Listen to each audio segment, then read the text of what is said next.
Isang magandang araw po sa inyong lahat, mga minamahal kong mga kapatid sa Fox Creek Unida Christian Church. Second Sunday po uli at gaya ng naipangako ko kay Pastor Jay, every second Sunday ako po ang inyong tagapagsalita. At dalangin ng aking puso na datnang kayo ng message na ito na kayo po ay nasa mabuting kalagayan. At dalangin na hindi kayo nagsasawa sa inyong lingkod every time na ako po ang inyong tagapagsalita. Magandang araw at pagpalain po kayo ng ating Panginoon. Ang mensaheng dadaling ko po sa inyo ngayong araw ay pinamagatan ko pong Exposing Misused Scriptures in the Prosperity Gospel. Sa panahon po natin ngayon, mga kapatid, namumuhay tayo sa isang pinakadelikadong panahon ng pamumuhay sapagkat isa sa naging hula sa banal na kasulatan, darating yung panahon na kung saan mapanganib, maglilitawan ng mga iba't ibang mga tagapagturo. Mangangaral sila ng kabulaanan. Ang ebanghelyo ay gagamitin para sa pansariling kapakanan. Hindi nila itinuturo ang naaayon sa sinasabi ng kasulatan, kung hindi yung kanila lamang mapapakinabangan. Kaya bilang paalala sa atin ni Apostol Pablo, ganun din pinaalala niya kay Timoteo sa chapter 2 verse 15 ng 2 Timothy. Ang sabi niya, do your best to present yourself to God as one approved, a worker who does not need to be ashamed and who correctly handles the word of truth. This is very important. We need to handle the word of truth correctly. We live in the time when the Bible is not always denied, but often distorted. Totoo, mas marami ngayon ang gumagamit ng Biblia, marami ngayon ang mangangaral sa social media, mababasa, mapapanood at makikita nyo, nagkalat ang mga preacher, pero hindi lahat ng gumagamit ng Biblia ay nagtuturo ng naaayon sa sinasabi nito. There are many who preach using the Bible, quote verses passionately, and speak about faith, but the message is no longer about Christ and salvation. They talk about money, they talk about success, they talk about health and personal advancement. This is commonly called the prosperity gospel. But let us clear, my dear brothers and sisters, it is not another version of the gospel. It is a different gospel. Ito po yung sinasabi ni Apostol Pablo sa Galatia 1, sa 1-9.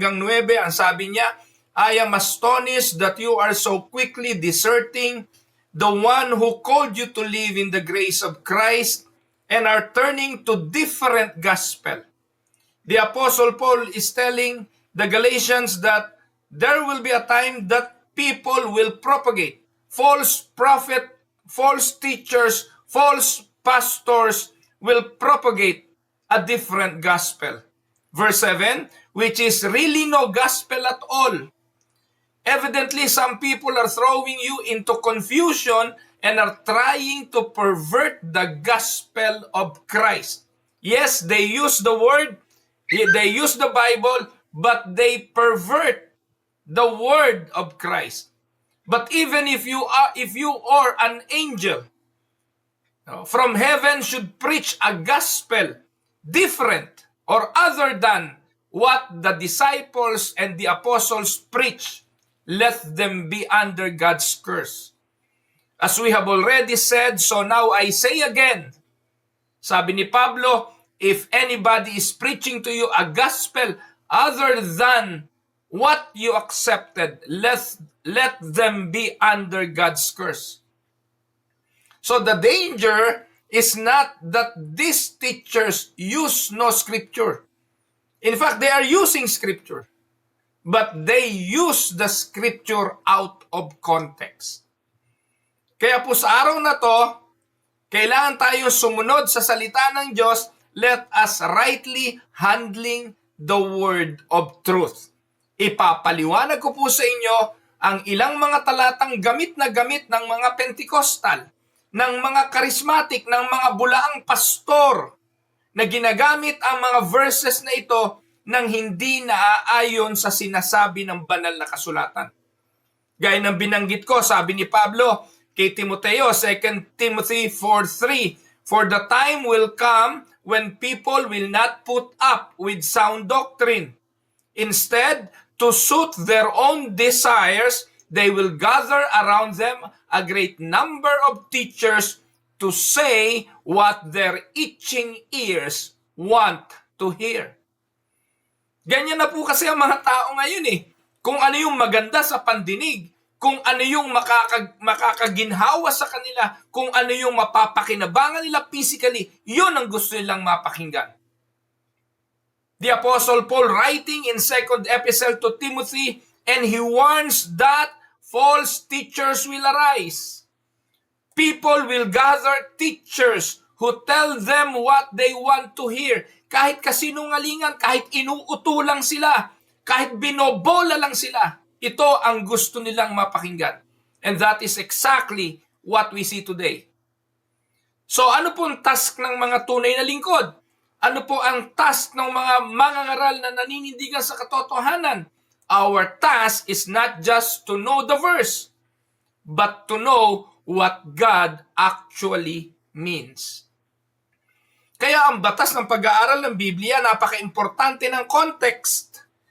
Alamin natin ang konteksto, bakit ito sinabi, kanino ito sinabi, at ano ang panahon na ito'y sinabi. Hindi lahat ng sinasabi sa Bible ay i-apply lang natin ng i-apply without knowing the context and what is the meaning of it. Now, let us go to the message. Misused verses and their true meaning. Sasabihin ko po sa inyo, ito po yung mga talata sa Biblia. Ginagamit po ito ng mga Pentecostal, ng mga charismatic, pero ginagamit nila itong sablay sa orihinal na sinasabi nito. So ano po ang unang verse nating tatalakayin? Una, gusto ko pong ipaunawa sa inyo ang isang katotohanan. God's plans are not about earthly comfort. Sabi ng Biblia, what shall profit a man if you gain the whole world and loses your soul? Ang sabi ng Panginoong Hesukristo, if you want to follow me, deny yourself. Ano ibig sabihin ng deny yourself? Denying yourself of earthly possession, earthly desires, earthly comfort, carry your cross, and then follow me. So ibig sabihin, secondary, hindi priority ang paghanap ng earthly comfort. Kundi ang dapat na importante ay yung kalooban ng Diyos. Kaya ang plano ng Diyos hindi tungkol sa earthly comfort. Ito ang inialok ni Satanas kay Jesus. Inalok ni Satanas si Jesus na gawing tinapay ang bato. Gawing kung ano ang kanyang maibigan. Sinunod ba ito ni Jesus? Pinaakyat sa tuktok ng tore at inutusan ng demonyong tumalon si Jesus doon. Sinunod ba ito ni Jesus? Hindi siya naparito para maging superstar. Hindi para magtagumpay. Hindi para maging sikat. Hindi siya naparito para masunod lang yung kanyang gusto. Yung kanyang maibigan ay makuha niya. Pinaluluhod nga ni Satanas si Jesus at ibibigay ang lahat ng mundong ito. Pero tinanggihan lahat ito ng Panginoon. Dahil hindi iyon ang plano ng Diyos. Pero makinig kayo sa mga prosperity preacher. Unang-una kay Eddie Villanueva. Wala pong preaching si Eddie Villanueva nang hindi tungkol sa healing, hindi tungkol sa prosperity, hindi tungkol sa pag-asenso at victory. Puro ganun, paulit-ulit. Pero alam nyo kung gaano kalaki ang JIL. Alam nyo kung gaano karaming naloloko at nabobola ng pastor na ito. Dahil mga walang muwang sa bagay na itinuturo ng Biblia. Pag nabuksan ang isipan ng isang mananampalataya, hindi dadalo sa mga basurang preaching ng mga pastor na ito. Ito po ang isang verse na magpapatunay na ang plano ng Diyos ay hindi earthly comfort. Pero ginagamit ang verse na ito para patunayan na ikaw ay planong umasenso ng Diyos. Ano yon? Jeremiah 29:11. Gamit na gamit yan. For I know the plans I have for you, declares the Lord. Plans to prosper you and not to harm you. Plans to give you hope and the future. Misuse. Paano yan naging misuse? This is preached among Pentecostals and Charismatic as a promise that God will give you success, will give you wealth, and will give a comfortable life. May plano ang Diyos. Sabi ng Diyos, a plan to prosper you. Paano kung hindi ka umasenso, kapatid? A plan not to harm you. Paano pag nagkasakit ka, kapatid? Paano pag dumating yung punto na humina na ang katawan mo? Hindi na ba plano ng Diyos sa iyo yon? Madalas, pinaniniwalaan at itinuturo ito ng mga bulaang pastor para yung mga miyembro nila paniwalain na kayo ay dapat umasenso, dapat kayo yumaman, hindi kayo dapat magkasakit kasi hindi yun plano ng Diyos. Tanong, anong tamang context nito? Sa aklat ni Jeremiah, kung ating titingnan, ito po'y isinulat ni Jeremiah kailan? Sa panahon ng ang Israel ay in exile. Saan? Sa Babylon. Dinala sila ng Diyos sa Babylonia at doon sa Babylonia, mananatili sila doon ng 70 years. God tells them they will stay in Babylon for 70 years. I-analyze lang po natin and look at the context. Kung kayo ay dumating sa Babylon ng edad 50 years old, tapos sinabi ng Diyos kay Jeremiah, sabihin mo sa mga tao, sabihin mo sa kanila, for I know the plans I have for you, declares the Lord. Plans to prosper you and not to harm you, plans to give you hope and the future. Plan to give you hope and a future. Plan to prosper you, mga kapatid. Tanong, sa 70 years ng kanilang pagkaalipin sa Babylonia, umasenso ba sila? Sa 70 taon na sila'y alipin sa Babylonia, pinarusahan ba sila? Yes. Naghirap ba sila? Yes. Because they were slaves, they were in captive. Ngayon ang tanong, nasaan ang future nila? So, ito pong pangakong ito ng Jeremiah 29:11 ay promise to a nation. Hindi po ito promise sa individual. Hindi promise sa iyo, hindi promise sa akin. Promise ito sa bansang Israel. It is a promise to a nation, a corporate promise, not an individual guarantee of immediate blessing. Amen? Now, ano po ang expanded truth natin dito? Una, God's plan include discipline, suffering, and waiting. Ang plano ng Diyos para sa bansang Israel, habang nandun sila sa Babylonia, if you are going to read the book of Jeremiah, mababasa nyo ron. Sinabi ni Jeremiah sa bansa, magsipag-asawa kayo, pag-asawahin ninyo mga anak ninyo. Ibig sabihin, habang nasa Babylonia kayo, mamuhay kayo ng normal kind of life. Kasi 70 years kayo na mananatili dito. Pero sa verse 29, sinabi niya, may plano ang Diyos sa inyo. Darating yung panahon na makakalaya rin kayo rito. God's good plans do not exclude hardship. Most of the time, kasama ang hardship sa mga plano ng Diyos. Amen po mga kapatid. Now, tatanungin ko kayo, lahat ba ng plano ng Diyos para sa inyo ay pag-asenso? Lahat ba ng plano ng Diyos sa inyo ay prosperity? May mga denial sa answer ang Diyos. At minsan, yung mga denial na yon, doon natin lalo nakikita na paraang palayo ng Diyos para tayo'y tumibay sa ating pagtitiwala. The Apostle Paul prayed to the Lord na tanggalin yung kanyang tinik sa laman, hindi tinanggal ng Diyos. Nanalangin siya ng 3 ulit, hindi ginaling. Pero ano po ang realization ni Apostle Paul? Kaya pala ibinigay ng Diyos yon upang huwag siyang magmalaki.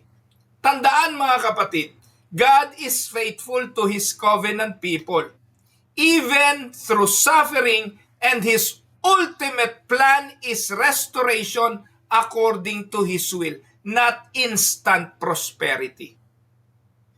Now, puntahan natin saglit yung plans to prosper you and not to harm you, a plans to give you hope and a future. Tatanungin ko kayo mga kapatid, kayong matagal nang nag-aaral ng Biblia, ano po yung future ng mga Kristiyano?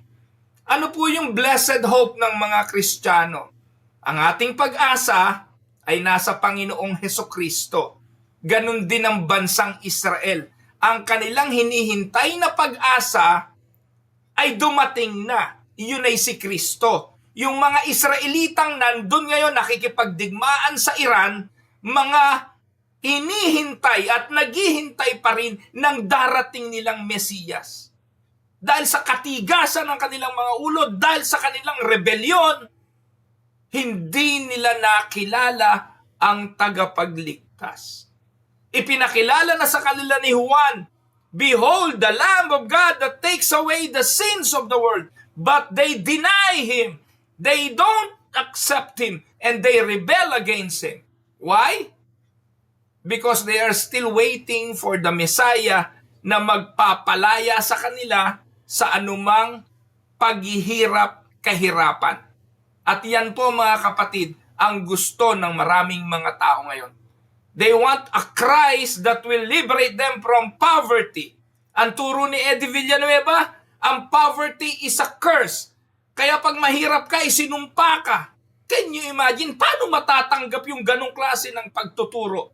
Kung ikaw naligaw sa JIL at ikay isang mahirap, isang kahig, isang tuka, isang taxi driver o isang tricycle driver, tapos narinig mo yung preaching na yon, sasabihin na ang poverty curse, babalik ka pa ba sa simbahang iyon?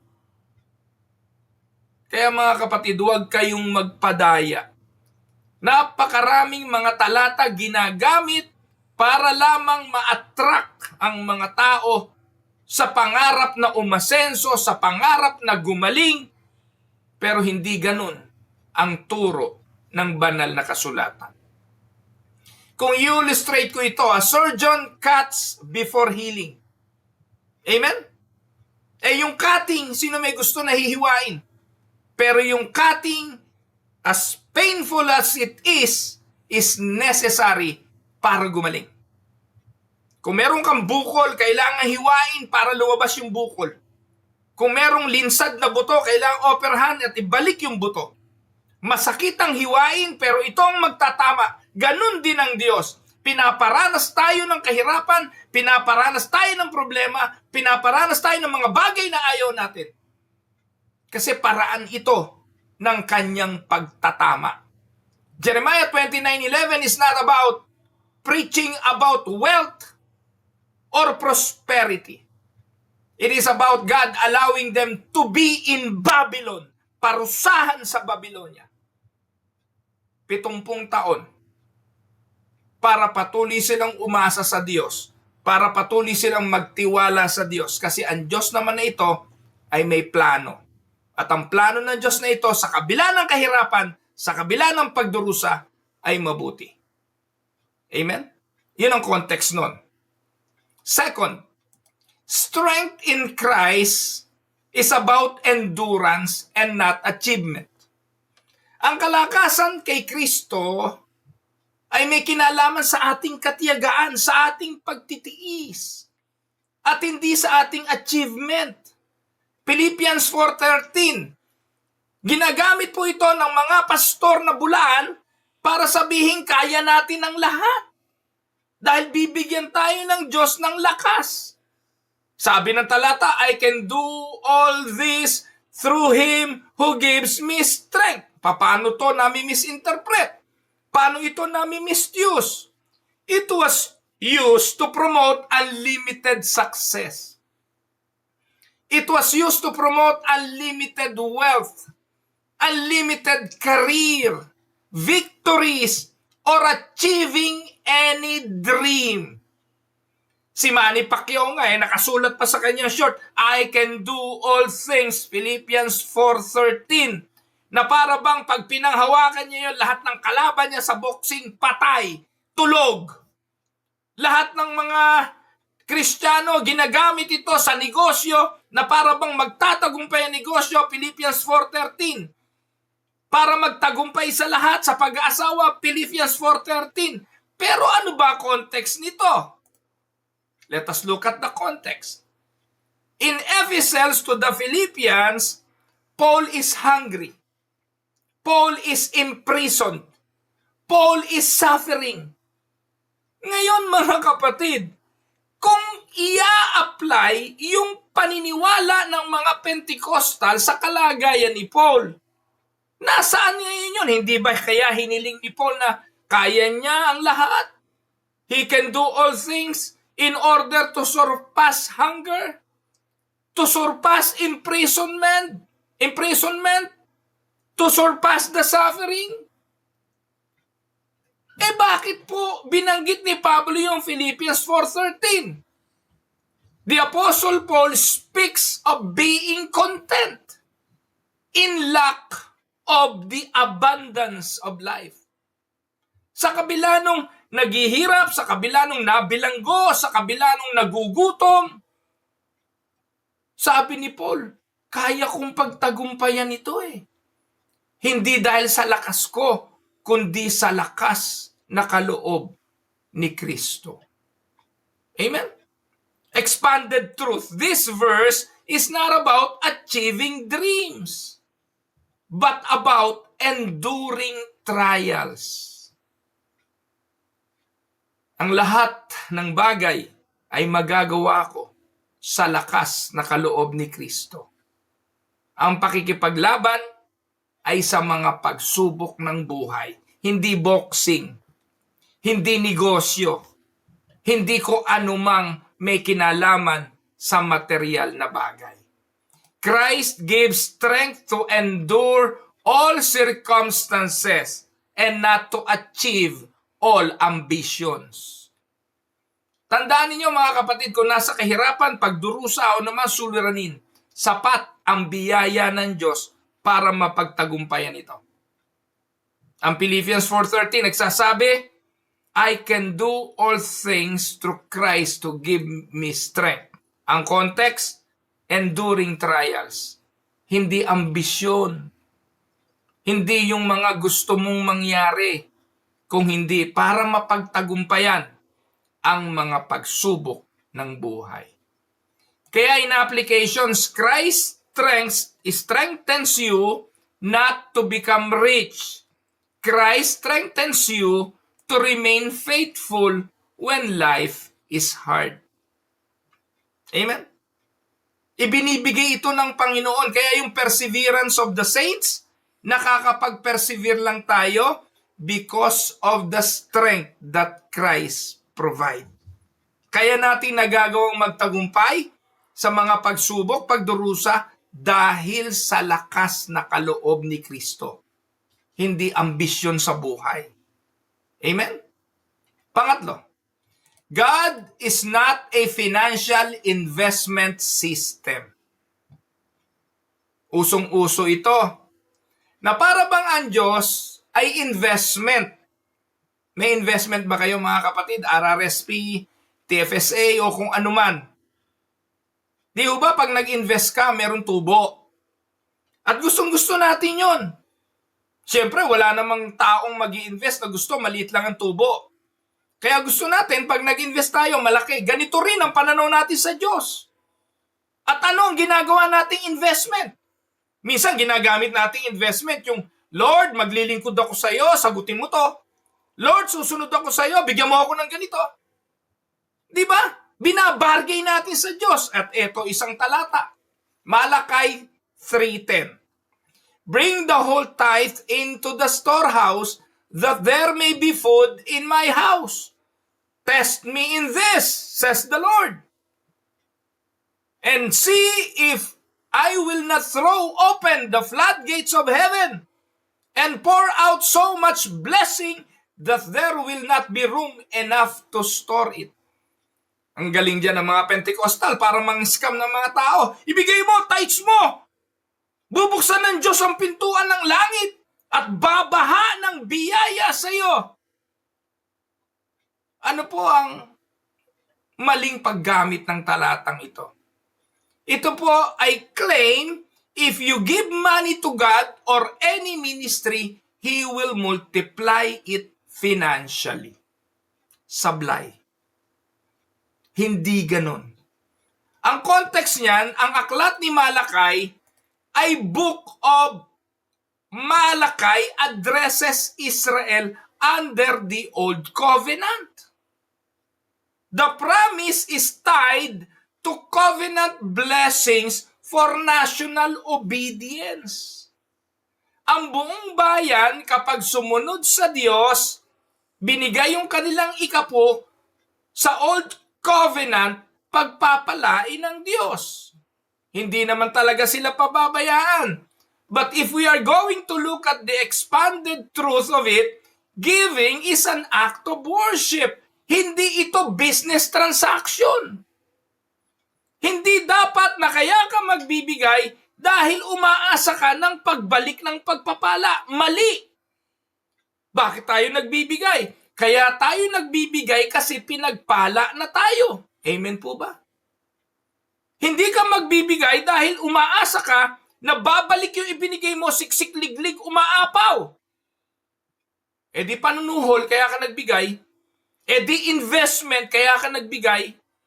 Mga kapatid, ang pagkakaloob ay act of worship. We give to the Lord as a token of appreciation for what He did already and a token of our worship.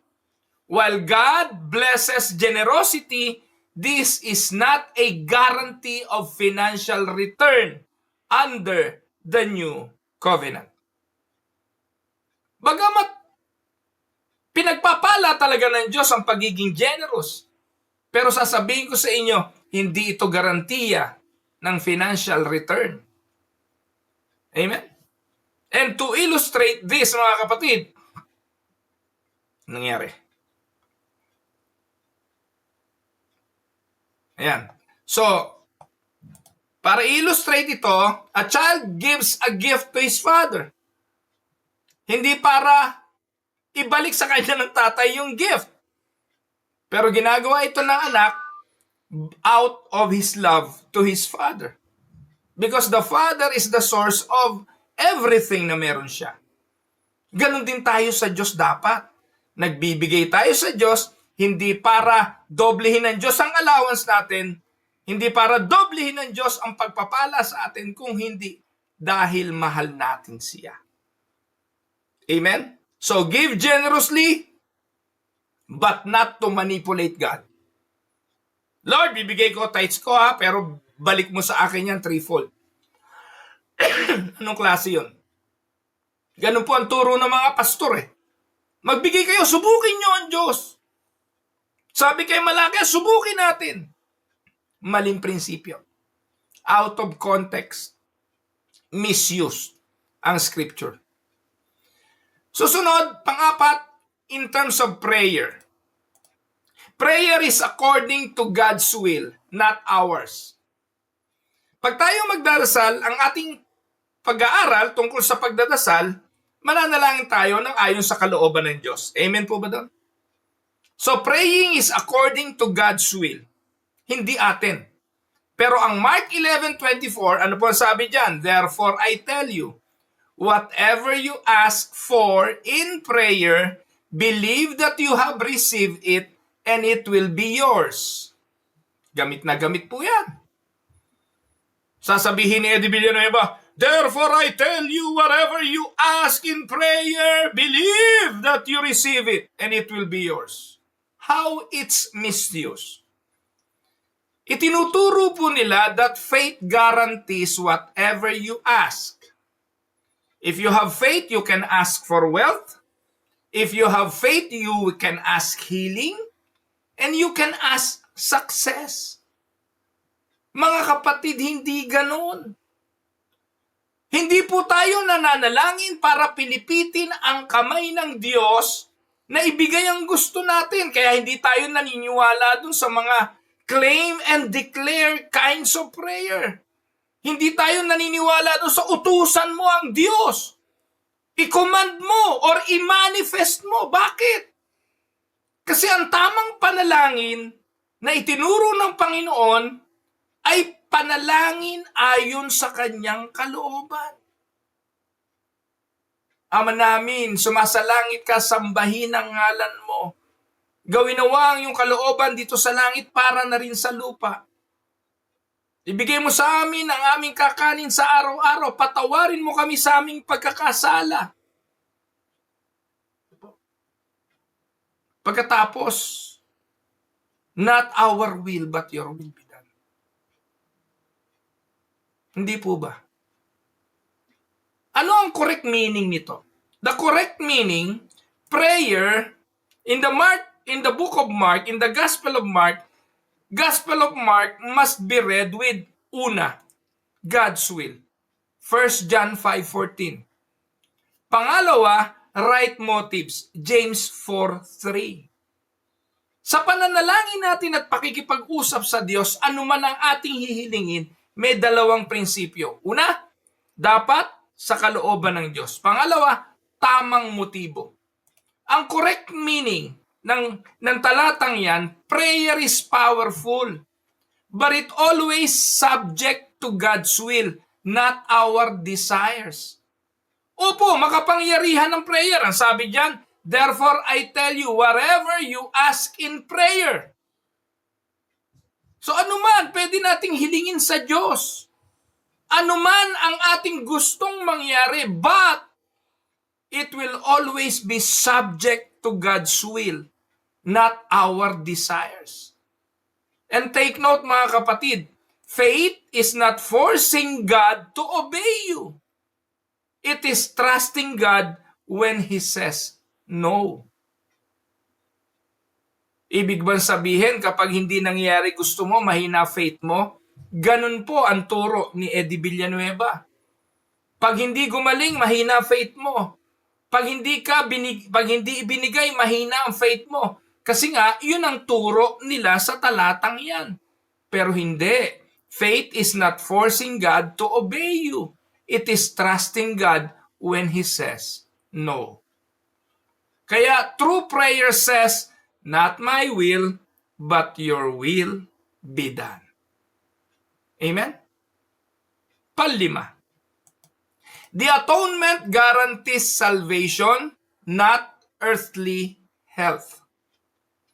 Yung katubusan na ginawa ni Kristo sa Kalbaryo, nagbigay ng guarantee ng kaligtasan, hindi ng earthly health. Ano talata na madalas ay misuse tungkol dyan? Isaiah 53 verse 5. But He was pierced for your transgressions, He was crushed for your iniquities, the punishment that brought us peace was on Him, and by His wounds we are healed. Ayan. So ano po ang pagkakamali ng mga Pentecostal dyan? Yung misuse, they claim that Jesus' atonement guarantees physical healing now. Ang turo dyan ni Eddie Villanueva ng JIL, kapag nung namatay si Kristo sa krus ng Kalbaryo, sa pamamagitan ng kanyang mga latay, nagsigaling kayo. Kaya anumang karamdaman, cancer, leukemia, diabetes, dahil sa dugo ni Kristo, sa kanyang mga sugat, gumaling kayo. Eh yun ang asawa niya, si Sister Dory, namatay. Ibig sabihin, hindi tumalab sa kanya yan.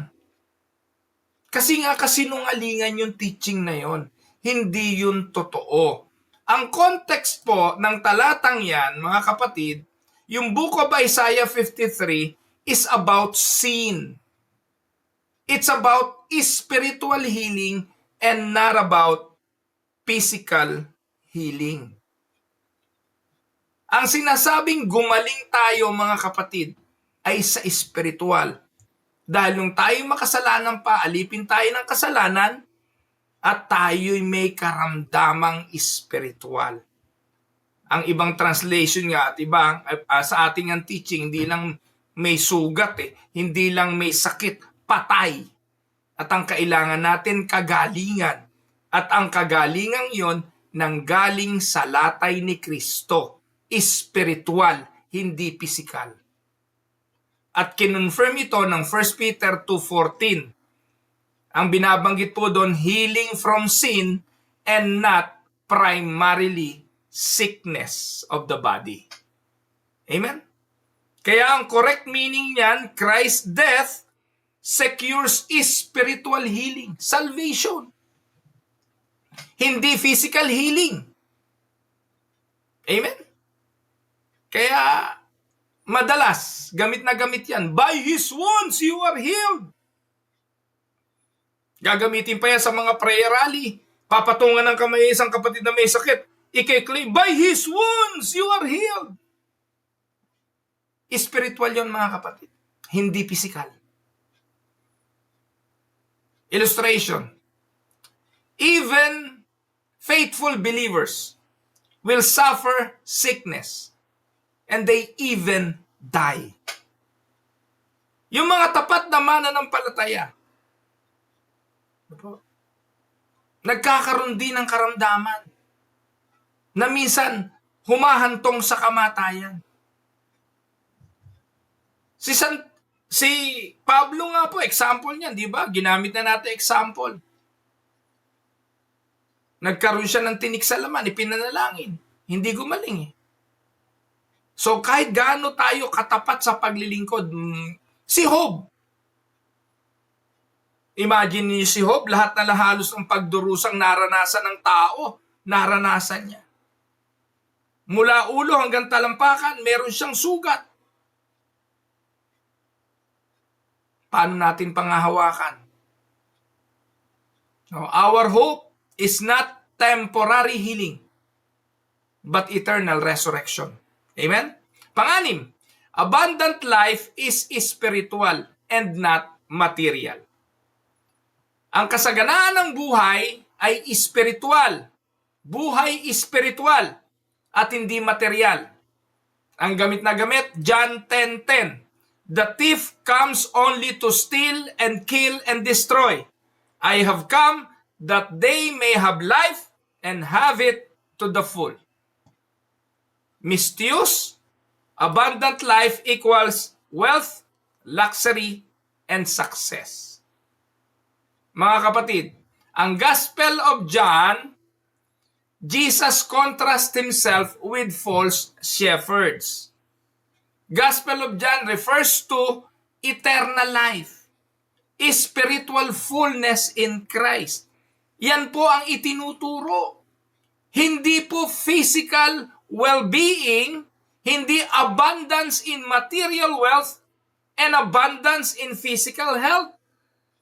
Ang expanded truth nito, mga kapatid, abundance is knowing Christ, not material excess. Ang abundance is peace with God. Ang abundance is forgiveness of sins. Ang abundance is joy in Christ and not wealth or luxury. Pag kilala mo si Kristo, mayaman ka. Amen? Pag may kapayapaan ka sa Diyos, mayaman ka.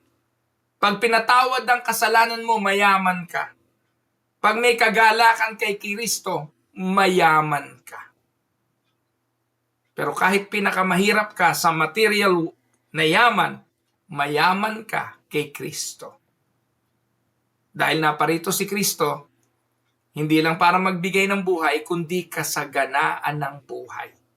Spiritual, hindi material. Amen? Pampito. At ito na po yung panghuli. Sa ibang panahon ko naman kayo bibigyan pa ng ibang mga talata. Pampito, God changes your desires before granting them. Psalms 37 verse 4, take delight in the Lord and He will give you the desires of your heart. Paano to naging misuse? It was used to say God will grant whatever you desire. And He will give you the desires of your heart. Kung ano ang gusto ng puso mo, bibigay ito ng Diyos. Ano ba context ng Book of Psalms? In the Book of Psalms, it teaches when you delight in God, your desires are transformed. Kapag nagagala ka sa Panginoon, binabago ng kagalakan sa Panginoon ang desire ng puso mo. Amen ba? So, a call here is to trust God instead of envying the wicked. Sa halip na kainggitan mo nangyayari sa mga makasalanan, sa mga magnanakaw, sa mga hindi matuwid, baguhin ng kagalakan sa Panginoon ang desire ng puso mo. So ang katotohanan nito mga kapatid, when you delight in God, your desires begin to match His will. God doesn't give you what you want.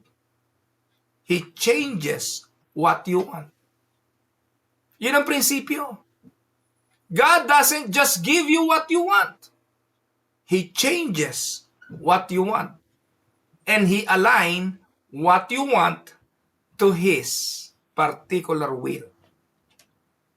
Amen, mga kapatid? Now, here are some theological foundations sa ating pag-aaral. 1. The gospel is about salvation, not success. The central message of the Bible is Christ crucified, sinners saved, God glorified. At hindi wealth, comfort, personal advancement.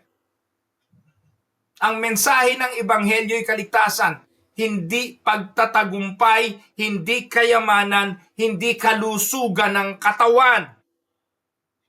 Nakasentro ito, si Kristo'y nabayubay sa krus ng Kalbaryo para iligtas ang mga makasalanan at mabigyang kaluwalhatian ang Diyos. Amen? Pangalawa, suffering is part of the Christian life. Bahagi ang pagdurusa ng buhay Kristiyano because Christ suffered. The apostles suffered. Walang apostol na namatay ng normal. Amen? Madali naman, i-google yun eh. I-google nyo na lang. Paano namatay ang mga apostol? Makikita nyo. Malulupit ang kanilang naging kamatayan. They suffered for their faith. Kaya suffering is part of the Christian life. Kung totoo yung mga turo ni Eddie Villanueva at ang mga JIL at ang mga Pentecostal churches na yan, di lahat sana ng Kristiyano hayay-hayang buhay. Di po ba? And even the church, the early church, suffers.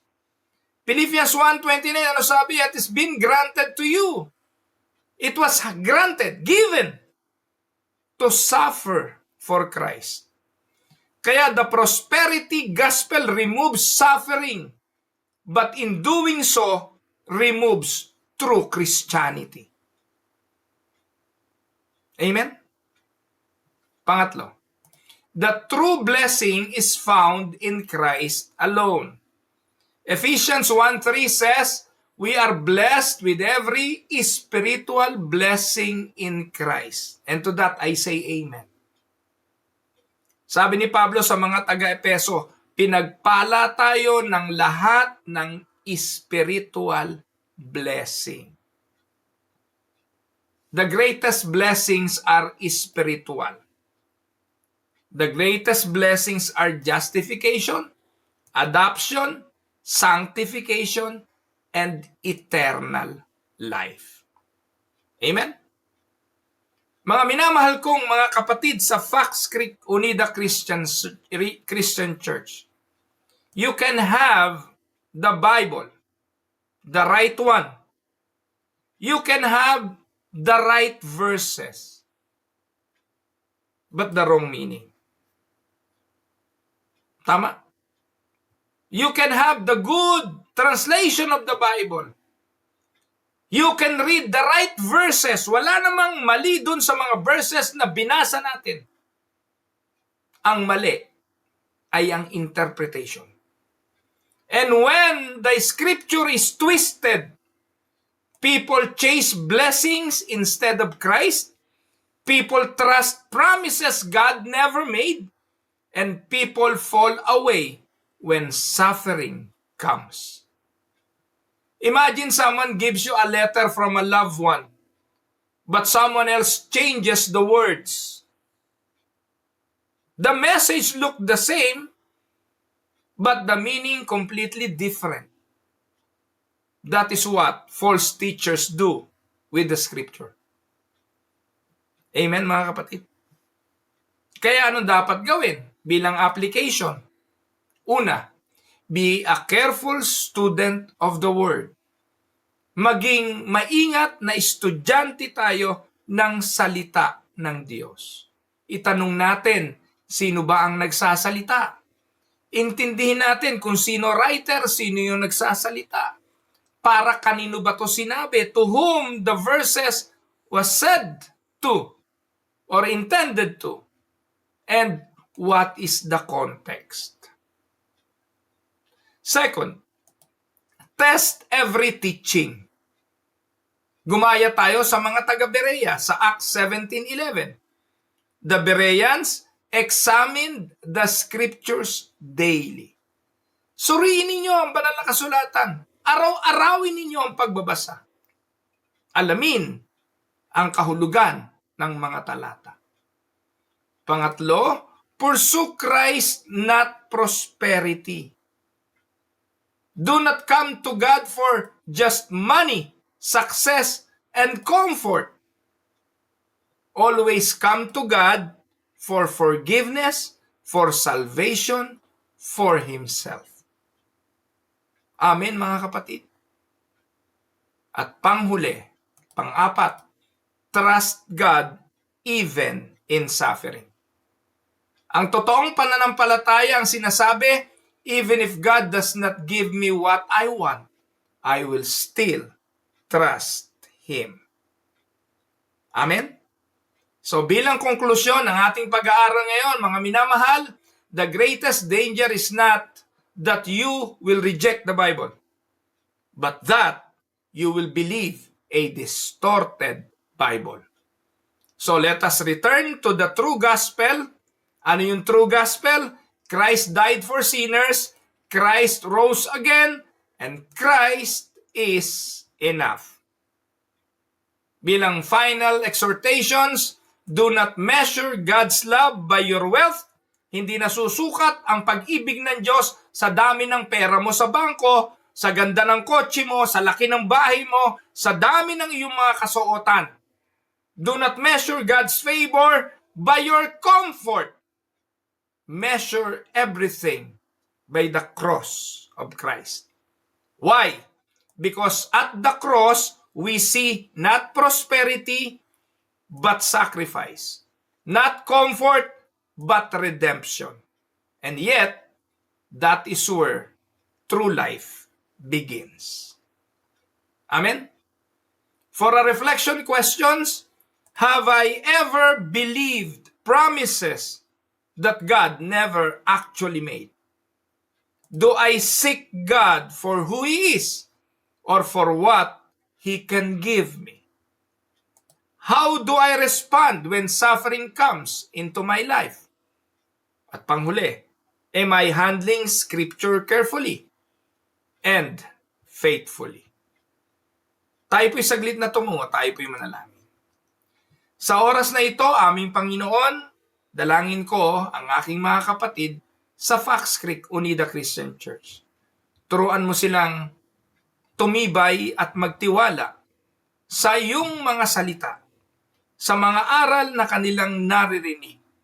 Ilayo mo sila sa turo ng mga kaaway.